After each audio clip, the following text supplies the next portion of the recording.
محمد رسول اللہ، محمد ہمارے پیغمبر کا، بولیے محمد ہمارے پیغمبر کا نام ہے، رسول ہمارے پیغمبر کا کام ہے، اور ختم نبوت ہمارے پیغمبر کا مقام ہے۔ میں نے تو صرف اپنی نام پہ بات کی ہے کہ میرے پیغمبر کا نام بے نقد ہے، میرے نبی کا نام بے عیب ہے، حضور پاک کی ذات پاک ہے، نبی کی ذات معصوم ہے، نبی جو بولے وہ بھی پاک ہے، نبی جو کرے وہ بھی پاک ہے۔ ہم نبی کی ذات کو بھی پاک مانتے ہیں، ہم نبی کی بات کو بھی پاک مانتے ہیں، ہم نبی کی جماعت کو بھی پاک مانتے ہیں۔ پہلے نبی کی ذات ہوتی ہے جسے محمد کہتے ہیں۔ ایک بندہ کہتا ہے اور یہ پاک کیوں مانتے ہو؟ میں نے کہا یہ تو دیکھنا نبی بنا کن سے ہے، جب یہ دیکھ لے گا تیرے اشکالات خود بخود اٹھ جائیں گے۔ توجہ رکھنا، میں نظریہ پیش کرنے لگا۔ بھائی پیغمبر کے بارے میں ہمارا عقیدہ یہ ہے کہ نبی مٹی سے بنا ہے۔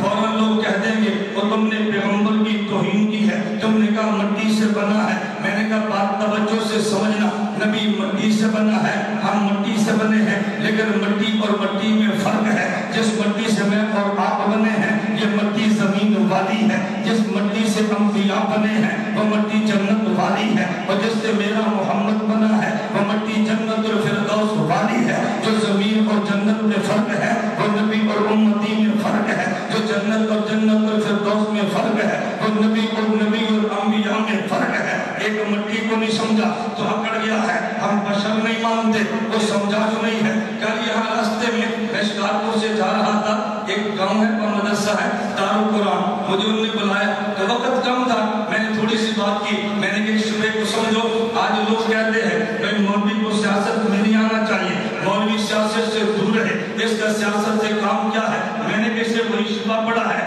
جو کہتا ہے نبی کو بشر نہیں ہونا چاہیے، اسے بھی شبہ پڑھا، وہ نبی کو بشر نہیں مانتا، یہ مولوی کو سیاستدان نہیں مانتا، وہ بشر کیوں نہیں مانتا؟ اس نے ان بشروں کو دیکھا ہے، یہ سیاست کیوں نہیں مانتا؟ اس نے ان سیاستدانوں کو دیکھا ہے۔ اگر یہ سیاستدان ابو بکر عمر کو دیکھ لیتا تو کہتا مولوی کو ہونا چاہیے، اگر یہ بشر ان کو دیکھ لیتا تو یہ کہتا نبی کو بشر ہونا چاہیے۔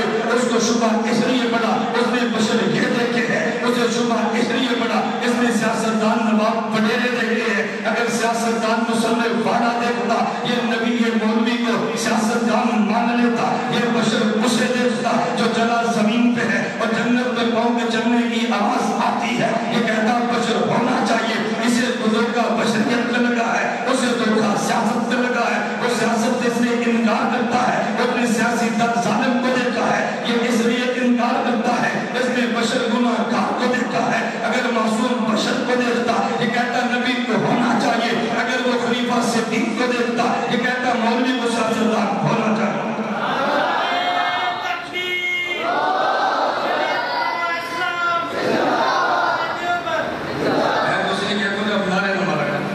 میں بیان میں ناروں سے کیوں منع کرتا ہوں؟ جتنی میری تقریب اتنا نہ مارو نا، یہ تو عجیب تو آپ صاحب کا بیان تو نہیں ہے نا کہ آپ کا نام مجھ سے بھی آہستہ ہو، یا تو نام ہمارے مجھ سے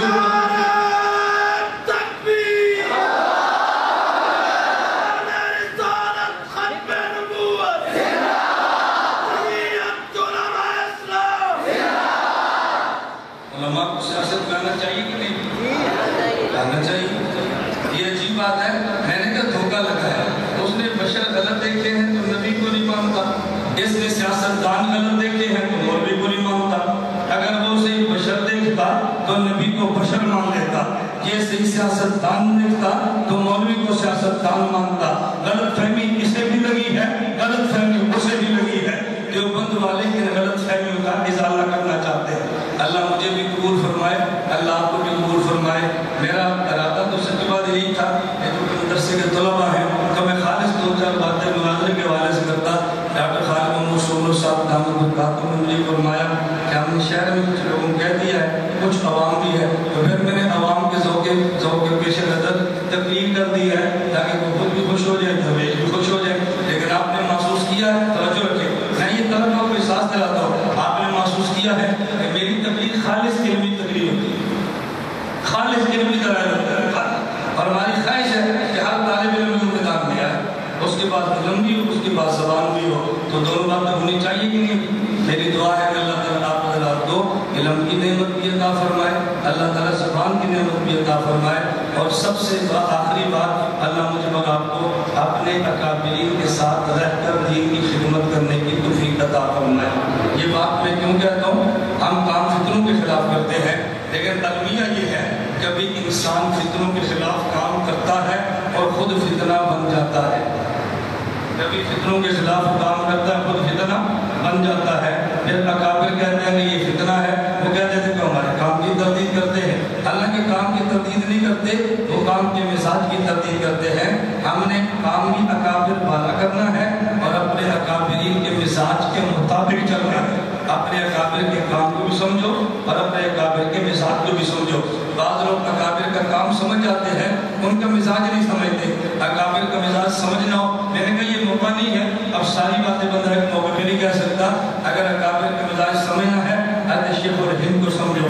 آپ کے علم میں ہے گزشتہ سے 64 سال شیخ الہند سیمینار کے نام سے پورے ملک میں جمعیت علماء اسلام نے سیمینار منعقد کرائے تھے۔ ایک تو سیمینار میں مجھے بھی جانے کا موقع ملا، تو میں نے کہا تھا شیخ الہند کی پالیسی سمجھو، پھر انسان کام کو سمجھتا ہے۔